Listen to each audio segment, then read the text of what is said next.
Crimean bridge, a bridge to the past. Russia is waving a nuclear club. Again, the world is ready.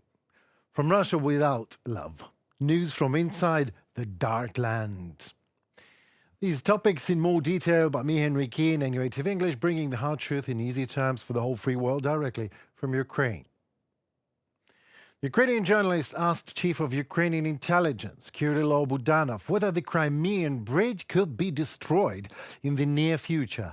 Everyone is working for that. Such long-range strikes require a comprehensive solution. He said the work is underway. Budanov answered, by the way, asking the journalist what exactly in the near future meant to her.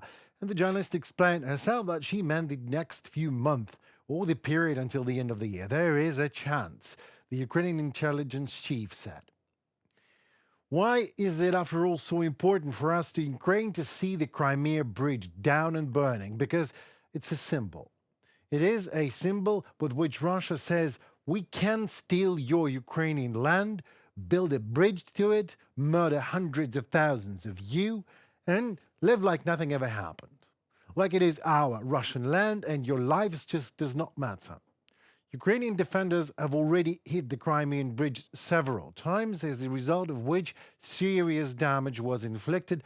Not enough to critically damage the giant structure, however, enough so that on such a backdrop, the enemy's logistics would be disrupted. Russians could not deliver weapons and ammo to the peninsula via the bridge and began to look for workarounds. In particular, weapons and equipment began to be transferred using ferries.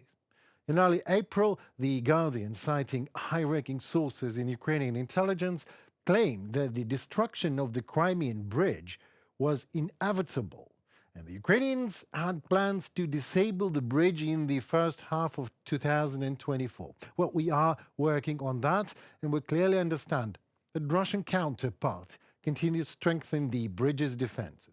Again, it is a symbol, not really good for the Kremlin if a symbol is down, right? So in particular, they have concentrated air defense around the bridge and have set up barges on the water. Well, to put it in easy terms, it is not a question of if, but only a question of when. And one thing I can guarantee you is that UATV English will be amongst the first to inform you when that happens.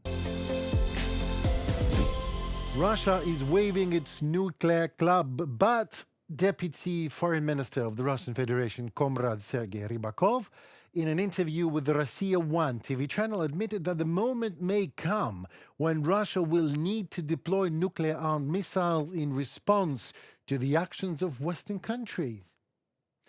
I confirm, said Rybakov, while striking a Russian nuclear pose, if the Supreme Commander-in-Chief of the Russian Armed Forces, His Majesty Comrade Putin, says that special weapons, I swear he said it like that, special weapons needed, then so it will be. But, oh, here we go, but, said Rybakov, but they must make this decision based on a combination of factors. I admit that the moment may come when this will be necessary.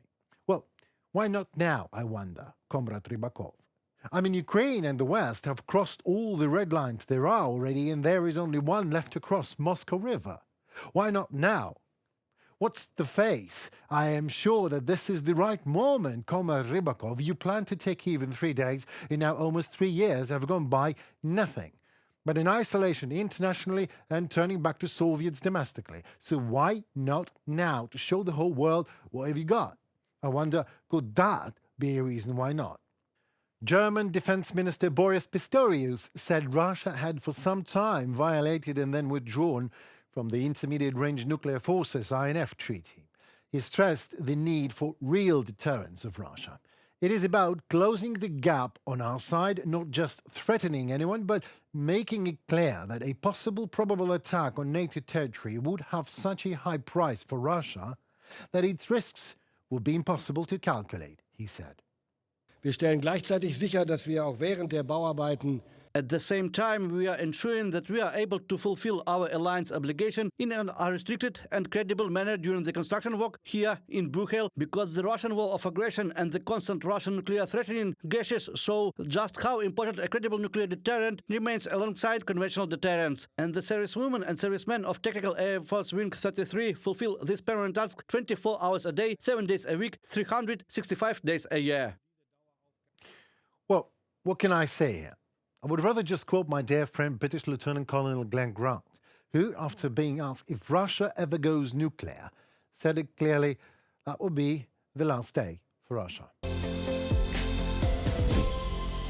Probably, if we judge by the fact that everyone in Russia is so busy with what is happening in Ukraine and the West, there are actually no problems in Russia.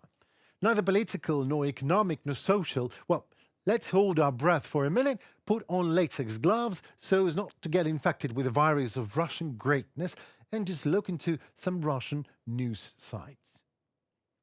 Wow, more than 200 people were evacuated due to flooding in Buryatia and Transbaikalia. Emergency services report a state of emergency has been declared. Evacuation is onwards. And just so you know, that the dam that has crumbled because of the severe rains in Buryatia has crumbled for the third time in past 10 days. 10 days, 3 crumbles, just 1 dam in Russia. So what do you do about it?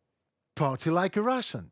Irina Texler, wife of Alexei Texler, the governor of the Chelyabinsk region, is very happy about this rain and this flood. We are happy about this rain because our fields are filling up with wheat. We will have a wonderful harvest of apples and everything. People died? Well, there is plenty of that stuff in Russia, you know. People.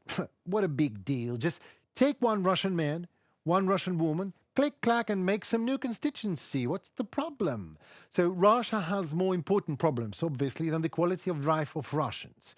In case you didn't know, Vladimir Putin just recently signed a decree that raises the federal payments to new war conscripts up to 400,000 rubles and recommended that regional authorities pay no less than this amount from the local budget. Well, you understand, right? The whole thing behind this recommendation. Once some authorities disobeyed the recommendations of the Russian Tsar, no one ever saw them again. So if all the regions follow Putin's recommendations, then the most serious level up in payments will occur in the poorest regions of Russia. Thus, Putin's decree looks like just an attempt to solve the problem of the military shortage with people at expense of the, that's right, poorest regions of Russia. Well, what can I say here again? Flooding in home, bleeding outside, or Russia has become so beautiful recently under Putin the last 25 years. That is it for this episode. It was me, Henry Keane, and our beautiful team at UATV English, hopefully to bring somehow truth in easy terms for you. Please like, share, and comment. Your voice matters, as it in turn helps Ukrainian voice to be shared worldwide. More to come already tomorrow, so please stay safe, tuned for more. Thank you. Goodbye.